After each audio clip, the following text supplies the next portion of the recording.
Hola a todos y a todas. Estamos en un nuevo videochat, que se hace en colaboración con la asociación Avanzat y es un videochat que intenta abordar temas ligados a la alimentación, al proceso de las alergias alimentarias, de cómo se debe abordar desde un hospital donde se trabajan determinadas cuestiones sobre la alimentación de las personas ingresadas como un elemento muy importante. Y para eso está con nosotros Pepe Ferreira. Pepe es técnico superior en nutrición y control de alimentos. Él es bromatólogo de la unidad de gestión clínica de la unidad de gestión clínica de endocrinología y nutrición del Hospital Reina Sofía de Córdoba. Y él es licenciado en veterinaria, también es licenciado en control y técnica de alimentos de la Universidad de Córdoba y es también experto en gestión de seguridad alimentaria, ¿no? Por tanto, una persona muy importante en Andalucía y que su labor diaria que hace en el hospital ayuda en muchos aspectos a mejorar la atención que reciben las personas con una alergia en el hospital, ¿no? Por tanto, hola Pepe, ¿qué tal? Hola, buenas tardes, Joan. Muy bien. Encantado de estar aquí participando con vosotros en esta actividad. Muy bien, pues vamos a las preguntas que nos han enviado. ¿Sí? Tenemos bastantes preguntas, 22 preguntas nos han llegado, ¿no? Y vamos a una primera pregunta que nos hace Ana Pacheco. Dice que desde Avanzat, ella es la presidenta de Avanzat, uno de los objetivos es que el paciente afectado por una alergia alimentaria sea un paciente experto y un consumidor experto. Lo cual le hace que es un elemento primordial para la convivencia diaria. Y dice, ¿dónde empieza y dónde acaba la labor del bromatólogo? Bien, bueno, los bromatólogos o los técnicos superiores de nutrición y control de alimentos somos tanto veterinarios como licenciados en farmacia. Nuestra labor la resumiría para que se entendiese rápidamente. Desarrollamos los procedimientos de trabajo para garantizar que los pacientes hospitalizados en todo momento tienen un acceso a una alimentación que favorezca su recuperación, ¿no? Que favorezca la recuperación de su estado de salud y proporcionarle de esta manera también un bienestar físico y psíquico, ¿no?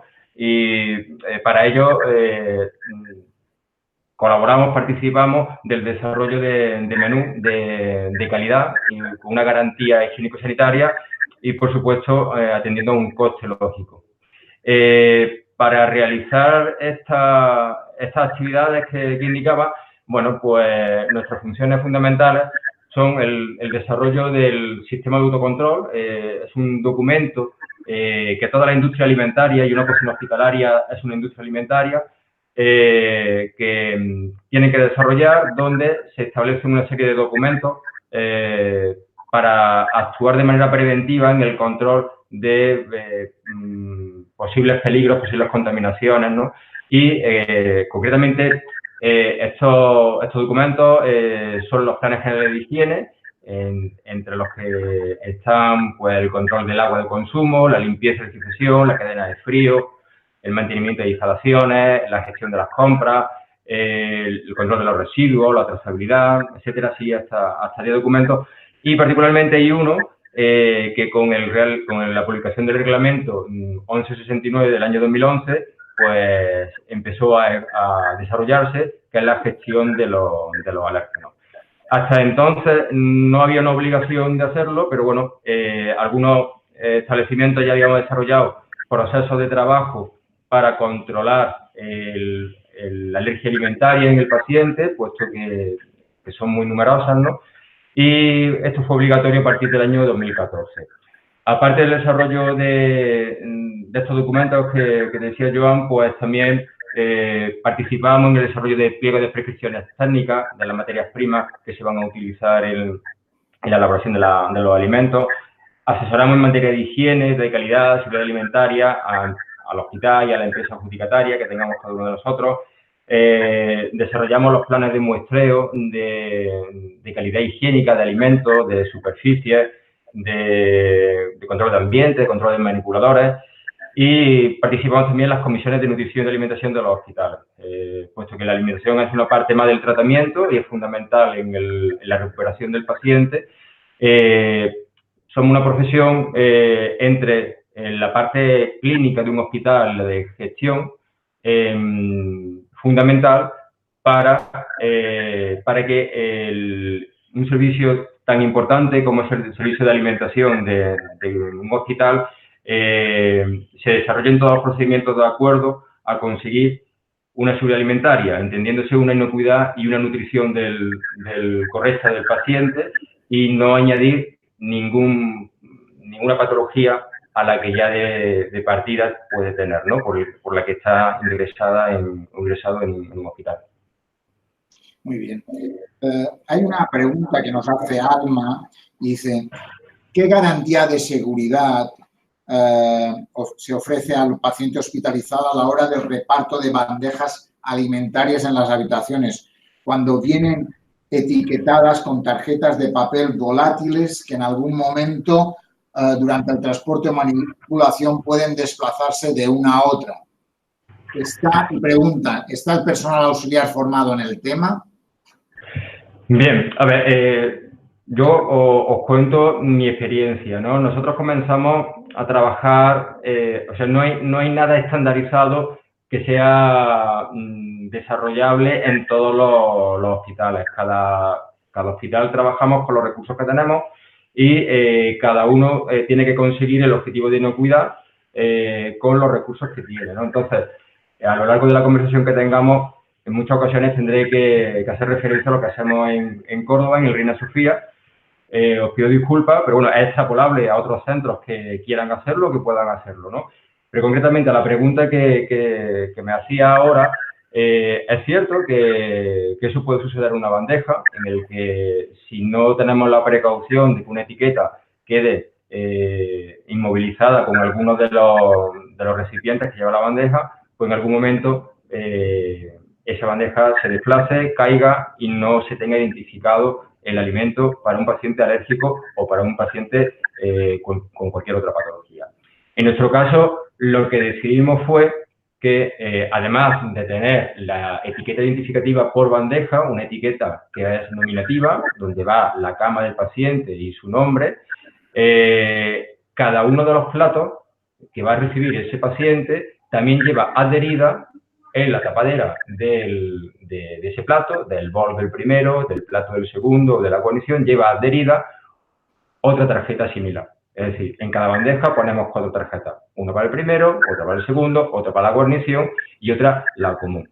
De esa manera nos aseguramos que en todo momento el paciente alérgico está recibiendo la comida que hemos preparado para él y que no hay ninguna equivocación. Además, otra de las cosas que hacemos aquí en el Reina Sofía es que diferenciamos el menaje del paciente alérgico del resto del paciente. A la hora de desarrollar una producción, estamos tomando medidas para el control de las contaminaciones cruzadas, que son las que nos pueden generar más problemas en todos los pacientes, ¿no? Pero particularmente con los pacientes alérgicos los diferenciamos, como decía, con una forma distinta, un color distinto y con la identificación en cada una de las bandejas y de los homenajes. Esto es como te decía antes, un proyecto, un proceso que empezamos en 2007, que está evolucionando. Actualmente, bueno, pues tanto el servicio de alimentación como el servicio de endocrinología, de alergología adulta y de alergología pediátrica, estamos trabajando también para formar a todo el personal sanitario. Estamos formando un curso en el que en pocos meses se impartirá con el objeto de que enfermería, auxiliares, todo el personal sanitario que esté en contacto con una bandeja sea consciente de todo el trabajo que se está haciendo en cocina para asegurar que el alimento que llega al usuario está controlado y que también tengan ellos esa precaución para evitar pérdida de tarjeta o, si sucediera eso, que la bandeja del paciente alérgico nunca se entregara, sino que se reclamase otra cocina para mandarle su bandeja personalizada. De hecho, en la información de acogida que se le da al paciente en cada una de las habitaciones se le indica así también. En el folleto que hay en cada habitación se le indica que su alimentación va diferenciada del resto, para que consuma solamente esa alimentación diferenciada, porque es la que nosotros podemos garantizar que se ha hecho cumpliendo los estándares que tenemos implantados en la cocina. Bien. Hay una pregunta que nos llega que dice, ¿cómo manejáis vosotros en el tema del soporte nutricional que algunos pacientes necesitan? ¿Cómo manejáis los conflictos éticos? Sí. ¿Qué nos puedes decir sobre eso? A ver, la pérdida de las funciones cognitivas o que la terapia nutricional consiga sostener la vida de una persona crónica, irreversible, no tiene que constituir un criterio para discontinuar con el aporte nutricional. Es decir, nosotros, en cualquier planta, en cualquiera de las alimentaciones que pueda tener un paciente, la oral, la enteral o la parenteral, en ningún momento esto tiene que ser el motivo, la alimentación, para que genere un conflicto ético, ¿no? Entonces, la información tiene que ser similar, se tiene que aportar la misma información, la gestión, en caso que fuera oral desde la cocina, es la misma, y ya digo que no tiene que ser motivo para tomar una decisión sobre la vida de esa persona, puesto que es un proceso vital y básico y no estaría dentro de lo que se tendría que, entiendo yo, considerar si se tiene que retirar o no al ser un proceso básico. Junto con eso hay una pregunta, esa misma persona nos hace una pregunta sobre tu opinión sobre el tema de los guantes de látex en la cocina. Sí. Lo dice no solo en el tema de restauración en el ámbito hospitalario, sino también en otros establecimientos de hostelería, ¿no? Sí. Dice que estos guantes, dice esta persona, son un riesgo para la transferencia de alergenos, porque no se cambian cada vez, sino que se tienen puestos durante toda la jornada. O solo se cambian al romperse, algo que sucede con frecuencia. Sí. Entonces, ¿cuál es tu opinión al respecto? ¿Qué puedes decir sobre ese tema que le preocupa a esta persona que nos ha escrito? Vale, sí. El uso de guantes nos puede dar una falsa seguridad de que no estamos provocando ninguna contaminación y cuando se mal usan, precisamente estamos generando más contaminaciones, tanto microbiológicas como de alérgenos. Es decir, si nosotros si un pinche está trabajando, un cocinero está trabajando en un cuarto de pescado, manipulando pescado, y esos guantes no se los sustituye para preparar ahora, no sé, unos bocadillos, aparte de la contaminación microbiológica que podría llevar por haber estado en contacto con un alimento crudo, está claro que también las proteínas del pescado podría transmitirlas a un bocadillo que se le pudiera preparar para una persona alérgica al pescado, ¿no? Por lo tanto, es fundamental, tanto con el uso de guantes como con el uso de no guantes, la higiene continua. Es decir, tenemos que establecer momentos en los que hay que sustituir el guante, hay que limpiar el guante o hay que limpiarse las manos. Hay estudios de la Universidad de Córdoba con la FDA en el que se comprueba que el mal uso de unos guantes conlleva una mayor contaminación que si hay del alimento, del manipulador, que si hubiese una manipulación directa sin guantes, ¿no? Entonces, la contaminación va a estar relacionada con las malas prácticas. Va a ser tan negativa tengamos el uso de guantes como no lo utilicemos, pero no nos lavemos las manos. El secreto está en lavarse los guantes o sustituirlos o en lavarse las manos continuamente. Aquí tenemos muy marcados los momentos. El personal sabe, por los cambios de actividad, que eso es algo muy común en todas las cocinas, que cada hora y media aproximadamente, hay un cambio de actividad por los procesos productivos, sabe que en ese momento tienen que cambiarse de guantes o tienen que lavarse los guantes. Entonces, lo que tenemos que conseguir para el control de los alérgenos alimentarios es llegar a planes de formación en los que los trabajadores sean conscientes que si estamos elaborando una tortilla de patata y las manos las tenemos llenas de huevo y ahora cogemos sal para esa tortilla, esa sal ya está contaminada con huevo. Y si ahora vamos a llegar a coger sal para prepararle el alimento a un alérgico al huevo, vamos a transferirle el alérgeno al huevo. Entonces, lejos de pensar si el guante es bueno o es malo, lo que son malos son las malas prácticas. Y lo que tenemos que educarnos es que la sal no se puede coger directamente con las manos, sino que tenemos que utilizar utensilios o echarle directamente de un paquete, como las especias, como cualquier ingrediente, ¿no? Utilizar siempre cualquier utensilio para ayudarnos. Respecto a las alergias que puede generar el guante de látex, efectivamente, es un alérgeno que no está en los 14 de obligada declaración, pero sí tenemos que tenerlo en cuenta en las elaboraciones. Hay recomendaciones de la consejería de que no se utilicen, que se utilicen otros materiales como el vinilo o el nitrilo, ¿no? Porque desde algún guante puede haber una contaminación, de algún guante de látex puede haber una contaminación de proteínas de látex a los alimentos que estamos elaborando para un paciente alérgico al látex, ¿no? Por tanto, cuando nos llegue información de que tenemos un paciente alérgico al látex, tendremos que actuar en consecuencia, retirándole todos aquellos alimentos que tengan un alérgeno muy parecido al látex, que es frecuente, por ejemplo, en el tomate o en algunas frutas tropicales, y luego elaborar siempre su alimento sin guantes, con unas manos limpias. Y pregunta, esta misma persona pregunta si manipular la comida con guantes de látex puede tener algún tipo de peligro para una persona que tenga alergia al látex.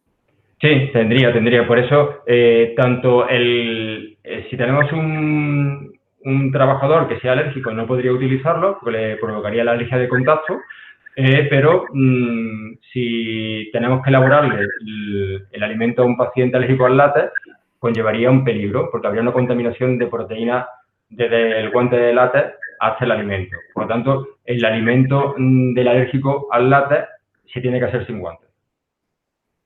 Esa precaución la tenemos nosotros, en el que, bueno, cualquier alérgico nos llega a nuestra unidad de dietética y cuando nos entra por el software de gestión de dieta que tenemos un paciente alérgico al látex, se informa a cocina para que el alimento de esa persona se haga sin guantes, aunque aquí estamos trabajando con otros materiales, con nitrilo o con vinilo, pero bueno, por controlar otras posibles contaminaciones cruzadas que pudiera haber. Muy bien. Tú antes has comentado un momento el tema de las especies, ¿no? Sí. Y nos pregunta, dice, las especies, aunque no estén recogidas, ya que no aportan valor nutricional, aunque sí son necesarias porque aportan antioxidantes y sabor, tengo entendido, dice esta persona, que se ha decidido utilizarla dejando criterio a los distintos centros. Y preguntan cómo afecta eso al paciente con alergias. Sí, a ver, el hecho de que se tenga que declarar o no la especie es a nivel del etiquetado nutricional, que no sería necesario el declararla, pero a nivel del etiquetado de información de alérgenos sí sería obligatorio. Es decir, hay que declarar en el etiquetado de alérgenos todos aquellos posibles alérgenos que estén y que puedan provenir de cualquier ingrediente o coadyuvante que se haya utilizado, ¿no? Así, ¿cómo actuamos nosotros en una cocina, ¿no? Primero, una selección de proveedores. Puede ser habitual que tengamos un proveedor de especias en el que nos diga que tiene una contaminación, pues, no sé, con frutos secos, o con soja, o con altramú, o con sésamo, o con mostaza, ¿no? Algunos de los alérgenos más frecuentes en contaminaciones cruzadas. Ahí tenemos que tomar una decisión, aceptarlo e incluir esa posible contaminación en nuestras elaboraciones o rechazarlo. Nosotros, como hemos actuado, ha sido rechazarlo. Hemos buscado especies libres de alérgenos. Es decir, porque tenemos que conseguir que la alimentación del paciente alérgico al final no sea tan diferente de la del resto de pacientes. Y para ello es un trabajo de fondo duro en la selección de proveedores, la selección de materias primas, para garantizar que estos ingredientes que estamos utilizando no traigan contaminaciones cruzadas que al final tengamos nosotros que gestionarlas, declararlas y, por lo tanto, retirarle a esos pacientes determinado alimento, ¿no? Entonces, concretamente, como te decía Joan, en el tema de las especias, nosotros lo que hemos hecho ha sido una homologación de proveedores de especias libres de alergia. Muy bien. Perfecto. Hay dos preguntas sobre el tema de anisakis. Sí. Dice, una de las primeras recomendaciones que nos dan los alergólogos cuando se tiene alergia a anisakis es que hay que congelar el pescado y cocinarlo a temperaturas altas. Sí. Su pregunta es la siguiente. ¿Las latas de conservas de pescado pueden tener anisakis? La presencia de anisakis está generalizada prácticamente en todas las especies pesqueras. Entonces, en una conserva pudiera ser. La elaboración de la conserva, cuando se está preparando, se limpia, se tiene que limpiar. Pero pudiera ser que alguna larva no se viera, ¿no? Algún quiste no se viera. Realmente tenemos que tener mucha precaución con el tema anisakis respecto a diferenciar lo que es la alergia alimentaria de la infestación por anisakis. Las recomendaciones que dan el Ministerio, la ECOSAM, con los tratamientos térmicos de congelación o los tratamientos térmicos de elaboración son para conseguir destruir la larva y que no provoque una infestación en nosotros.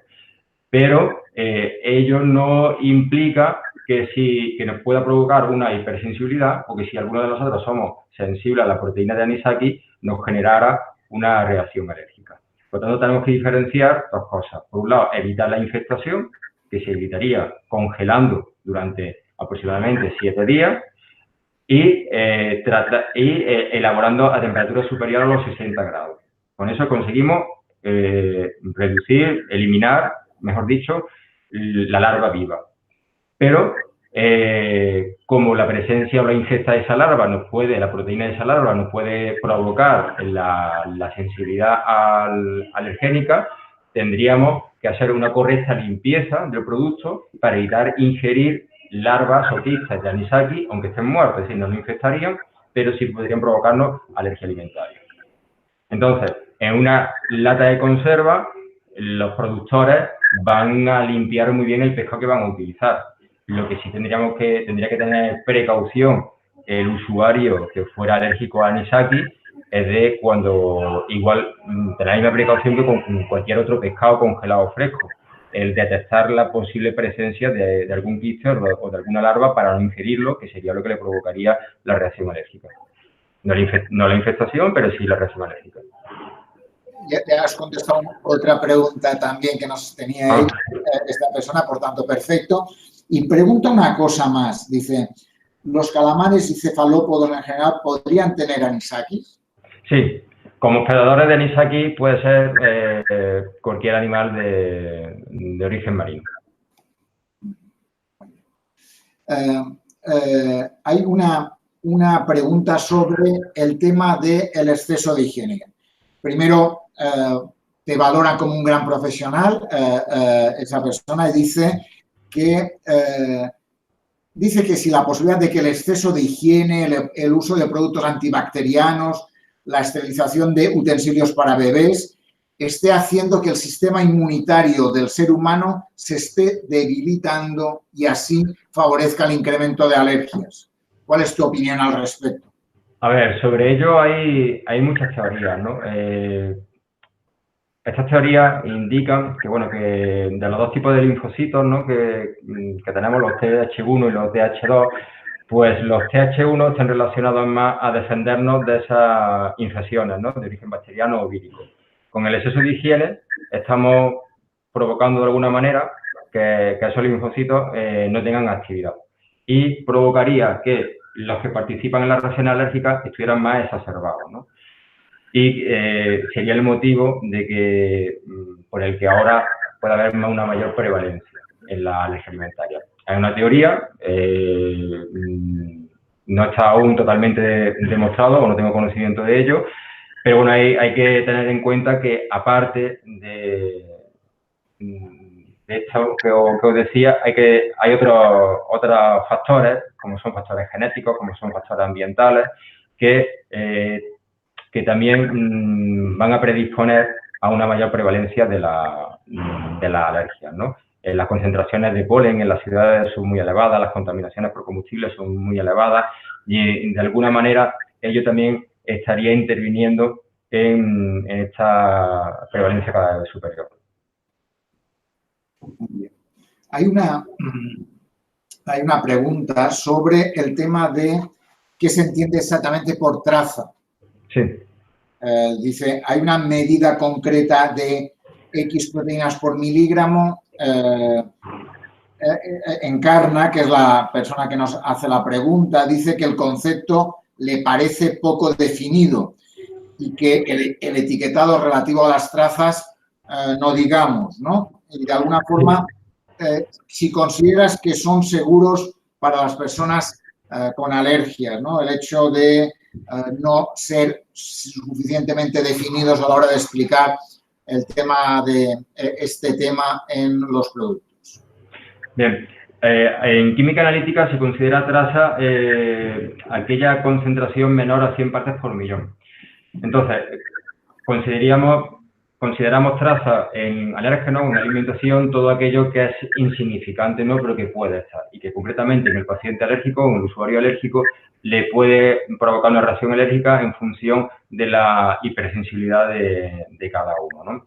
Respecto a esa información, cómo se transmite, el problema puede estar muchas veces en esa ambigüedad que el reglamento 1169 deja muy claro, ¿no? En el que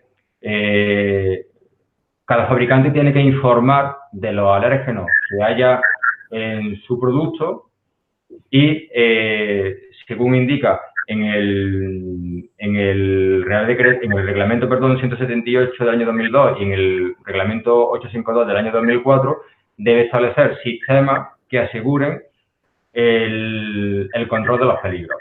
El alérgeno sería un peligro, cada industrial tendría que establecer procedimientos para evitar contaminaciones de una línea a otra, y cuando un industrial indica, con un fabricante indica que el producto puede tener traza, es porque hay una mala gestión de esa seguridad alimentaria. No hay unos correctos procesos de limpieza en los que él pueda asegurar que no va a haber una contaminación de una línea a otra. ¿Qué sucede? Esto está contemplado en la normativa, lo pueden hacer. Lo que no pueden hacer es dejar la ambigüedad de puede tener o en esta fábrica se utiliza, ¿no?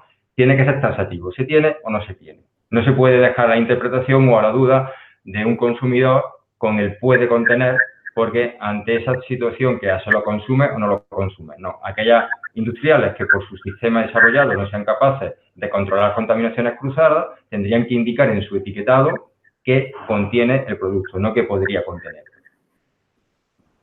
Muy bien. Hay una pregunta sobre que supera el ámbito hospitalario, ¿no? De alguna forma nos preguntan cuál es tu opinión con respecto a la información de alergenos por parte de la industria alimentaria y la industria hotelera. Si considera que el desempeño se ajusta a la legislación vigente. Bien, bueno, por la experiencia ya como consumidor, ¿no? También, ¿no? Como usuario, encuentro en algunas ocasiones quizá un exceso de información o un exceso de celo, mejor dicho, que de información, de celo, en el que a distintos alimentos, concretamente en algún restaurante, en la restauración colectiva, se le adjudica la presencia de alérgenos por posibles contaminaciones, de manera que, bueno, que evitan de esa manera el tener un problema de sensibilidad con algún usuario, ¿no?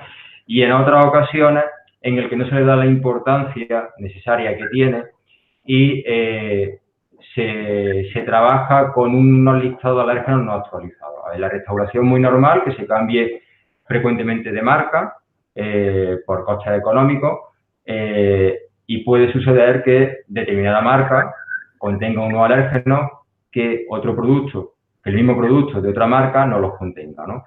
Y quien se encargue en ese establecimiento de la gestión del alérgeno, pues no tenga la precaución de comprobar si los alérgenos son distintos o no. Ante esto, ¿qué sucede? Hay quien se va a ese exceso y la etiqueta todo sin tenerlo, y hay quien pues no llega a tener una revisión continua, ¿no? Entonces, para tener todo al final una seguridad, que es lo que queremos, creo que ya lo he comentado antes, deberíamos pasar unos planes formativos más exhaustivos, mejor desarrollados, entrando más en el ejemplo, ¿no? Aún hay dudas sobre la lactosa y la caseína, ¿no? Se diferencia, es difícil diferenciar en algunas ocasiones en el sector de hostelería o hacerle entender que el alérgeno no es la lactosa, sino que es la caseína. Siempre se relaciona el alérgico a la leche a una intolerancia que es la lactosa y no a un alérgeno como la caseína, ¿no? Nos estamos en contra circunstancias en las que una persona sea alérgico a la caseína, solicite una leche de soja, por ejemplo, o un producto de soja, una bebida de soja, y se le suministre una sin lactosa pensando que sí la puede tomar. La leche sin lactosa tiene caseína, la caseína provoca una alergia alimentaria, ¿vale? La lactosa provoca una intolerancia alimentaria. Por lo que, como te decía Joan, los planes formativos tienen que ir más a identificar esa particularidad, concretamente en el alérgeno leche, o incluso a poder, en otros alérgenos, saber diferenciar cuáles pueden participar o no, como es el caso de los frutos secos, diferenciar un cacahuete de un fruto seco. Todos pensamos que un cacahuete es un fruto seco cuando es una leguminosa. Cuando recibimos la pregunta de alguien sobre cacahuete, tenemos que tener muy claro que no podemos buscar esa información como fruto seco, sino que hay que diferenciarlo, porque así es como lo indica también la legislación, ¿no? Entonces, bueno, ahí hay mucho camino aún por andar. Muy bien. Hay una siguiente pregunta sobre, conociendo los avances y mejoras que ha hecho Reina Sofía con tu trabajo y sobre el tema de control de alergenos, hay dos preguntas en una. Una, ¿qué más consideras que se puede hacer en ese sentido? Y también hay otra pregunta ligada al tema de los desayunos y meriendas, ¿no? El hecho de que en los desayunos y meriendas muchas veces están compuestos por galletas, yogures azucarados, bollería industrial y tal, y que por tanto eso podría ser un problema, ¿no? Entonces, ¿qué crees que se puede hacer? Y si en el ámbito de los desayunos en concreto y meriendas se podría hacer algo más para evitar ese consumo poco saludable. Sí, a ver, respecto a lo que podemos hacer aún en Reina Sofía, bueno, la verdad que cuando en 2007 comenzamos a trabajar en esto, fue algo muy complejo. La normativa no se publica hasta 2011 y no es obligatoria hasta 2014. Entonces, 7 años antes decidimos empezar a controlar alérgenos porque realmente, bueno, teníamos pacientes que así nos lo exigían, ¿no? El ingresos continuos en los que o bien eran alérgicos a cualquiera de los 14 o eran alérgicos a otras sustancias, a otras proteínas, ¿no? Entonces, bueno, nosotros decidimos en ese momento empezar a trabajar para el control de los alérgenos. Es verdad que hemos desarrollado mucho sobre ello. Quedaría aún cosas que hacer, por supuesto, objetivo personal y que me gustaría en algún momento alcanzar sería, por ejemplo, el mapeo de todos los ingredientes en cuanto a nivel de aditivos. O sea, nosotros cuando tenemos un alérgico a un aditivo, inmediatamente le elaboramos una dieta libre de esos aditivos, pero no hemos podido todavía desarrollar una herramienta rápida en el que a través de una aplicación informática rápidamente nos dijera qué alimentos puede tener un aditivo o no, ¿no? Me plantearía también como objetivo que, como decía antes, con las distintas unidades del hospital vamos a conseguirlo en unos meses, que la formación a enfermería y auxiliares, ya no solamente para formarlos sobre la alergia alimentaria, sino para que transmitan la seguridad al paciente, ¿no?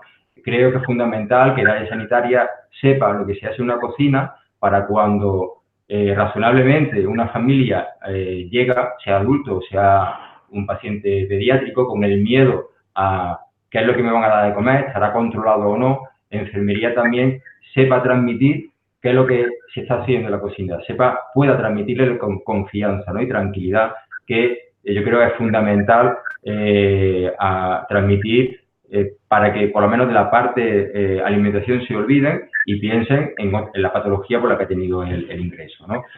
Creo que estamos dando unos pasos muy interesantes y que podemos conseguirlo en poco tiempo, ¿no? Me plantearía codificación de un menú sin alérgenos, libre de 14, por lo menos de los 14 alérgenos, ¿no? O sea, hay muchísimas cosas, ¿no? Mejora de los sistemas de emplatados, como decía antes, que lo tenemos muy bien diferenciado. Tenemos, en la cinta de emplatado tenemos un doble control de toda la comida de los pacientes, de manera que una dietista está controlando la bandeja por cada cinta de emplatado, todas las bandejas que pasan, pero cuando llega a la bandeja de un alérgico, que iba identificado unidad por unidad, como les decía antes, después de chequearla, esta persona llama a otra dietista para que valide el trabajo que ha hecho, ¿no?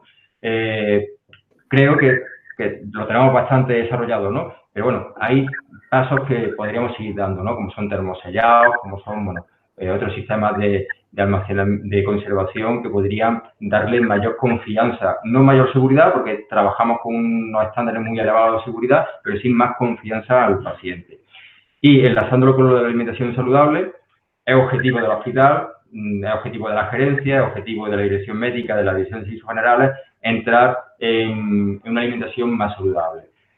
Relacionado con la alergia alimentaria, está demostrado que a mayor consumo de comidas procesadas hay un desequilibrio en la microbiota intestinal, en la que puede haber una carencia de algunas bacterias que podrían facilitar o no los procesos alérgicos, ¿no? Entonces, independientemente de esto y afectando a todos los pacientes del hospital, trabajamos a diario para mejorar las meriendas. Actualmente nuestra merienda pediátrica ha sido transformada por completo. Se le ofrece al niño una merienda como la que puede tener en casa, formada por un bocadillo, formada por leche, por yogures, por fruta. La merienda del adulto también la estamos transformando. Aún tenemos presencia de bollería, pero con el objetivo a corto plazo de ir sustituyéndola conforme tengamos capacidad para ello, ¿no? De hecho, actualmente ya ofrecemos ya 3 días de fruta en la merienda, con el objetivo de, a corto plazo, como decía, a medio plazo, siendo cada vez más frecuente la presencia de fruta y desterrando pues esa bollería industrial, esos alimentos con un exceso de azúcares que, bueno, que no nos aportan nada más que el momento placentero en el momento de ingerirlo, pero que nutricionalmente no tiene ningún aporte. Hay una persona que nos hace una pregunta alrededor de sus hijos. Tienen 5 años y son alérgicos al huevo y a los frutos secos. Me preocupa el hecho de que puedan ser ingresados en el hospital, sobre todo porque el huevo está en muchos alimentos procesados, en un arroz con caldo, en una pastilla de B-crème, etcétera, ¿no?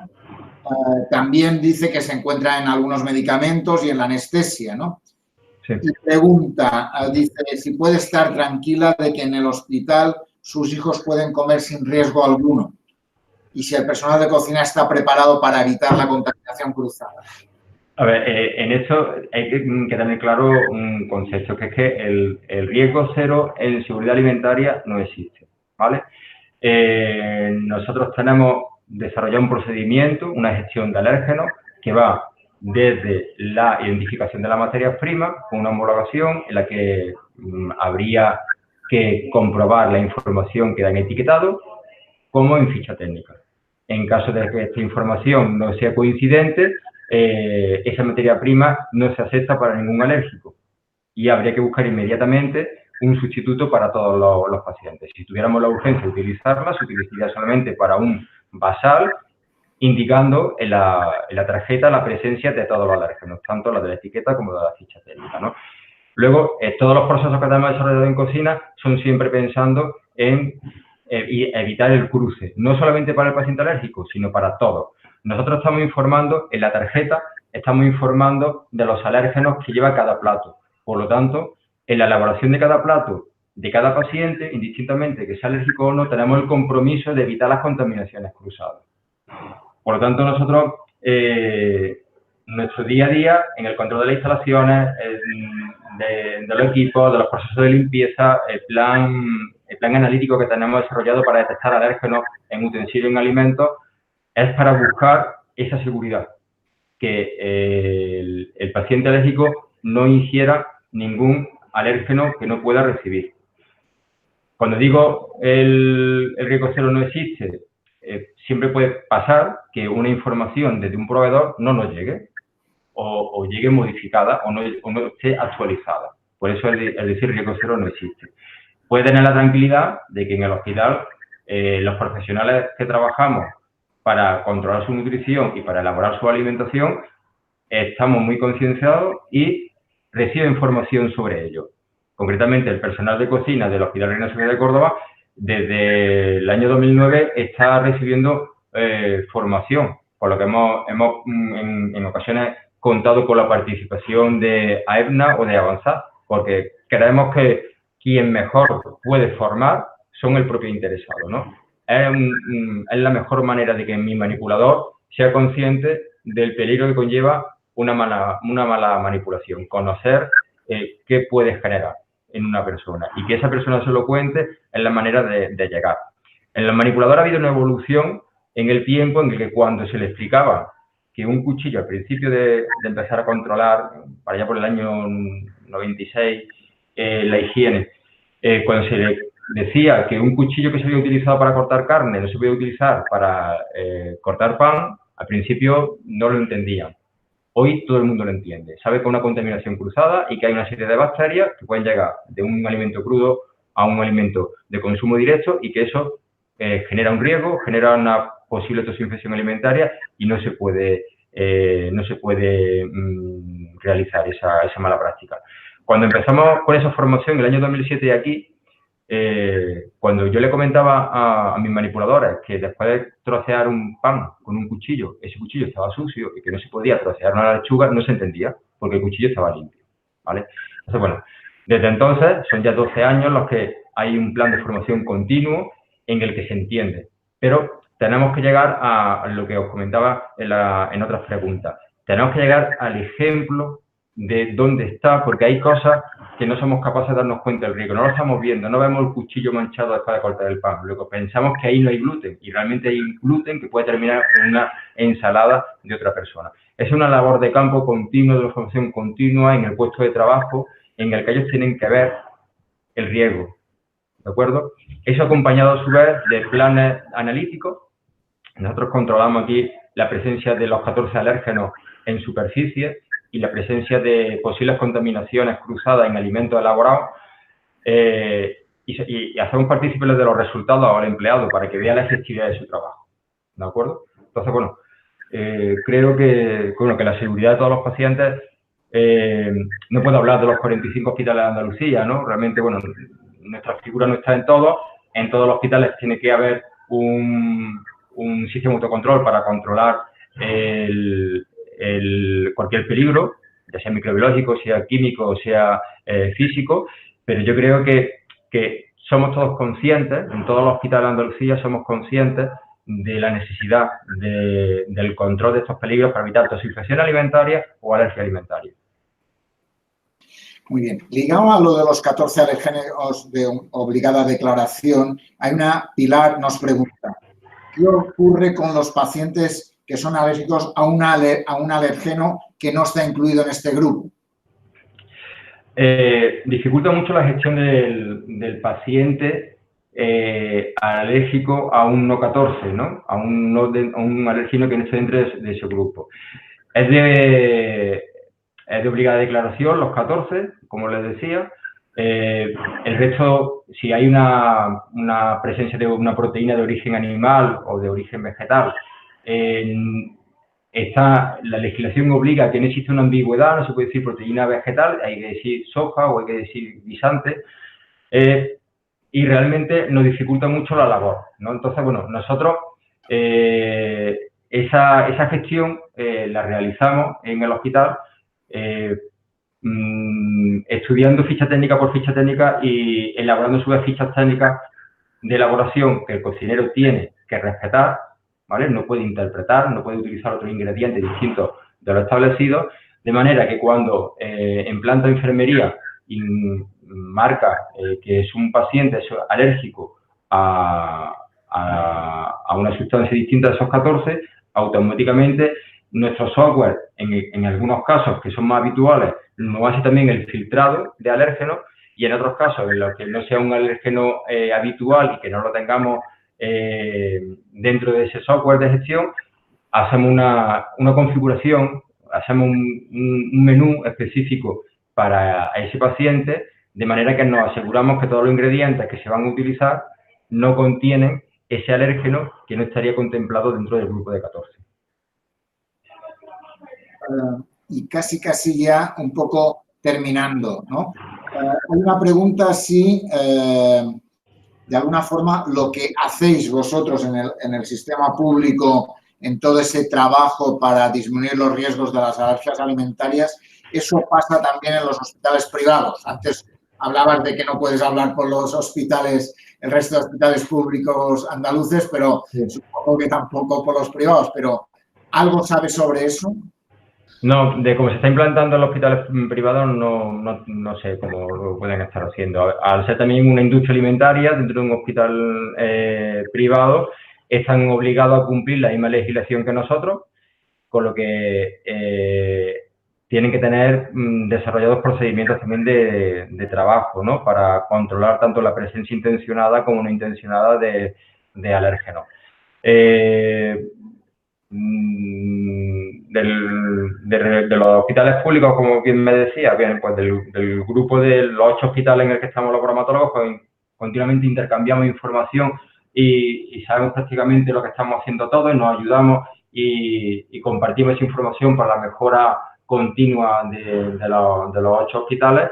Y bueno, y siempre estamos dispuestos a intercambiar esa información con quien la necesite, sea público o sea privado, porque, bueno, realmente cualquiera de nosotros puede estar afectado en algún momento determinado por una alergia alimentaria y nos gustaría ser atendidos, pues, a la altura del problema que tenemos. Muy bien, pues muchas gracias, Pepe, por toda tu información, por toda tu sapiencia, por tu trabajo en el hospital, por todo lo que para mejorar todo el tema de las alergias alimentarias. Nos ha gustado mucho saber muchas cosas que no sabíamos, que por tanto que el proceso de trabajo es muy complicado y que hay que estar pendiente del día a día para intentar que determinados procedimientos no contaminen y no generen ningún problema. Y por tanto, un placer oírte, un placer tenerte y saber que el viernes que viene haremos un segundo videochat sobre este ámbito, sobre este tema, y que esperamos que tengamos muchas preguntas como hoy y que sigamos dando claves para poder ayudar a los pacientes con alergias a poder tener un mejor control y a saber qué se hace en los hospitales andaluces para que ese control sea el mejor de los posibles. Muchísimas gracias por estar con nosotros y un placer y buen verano. Venga, muchísimas gracias, Joan. Gracias a todos.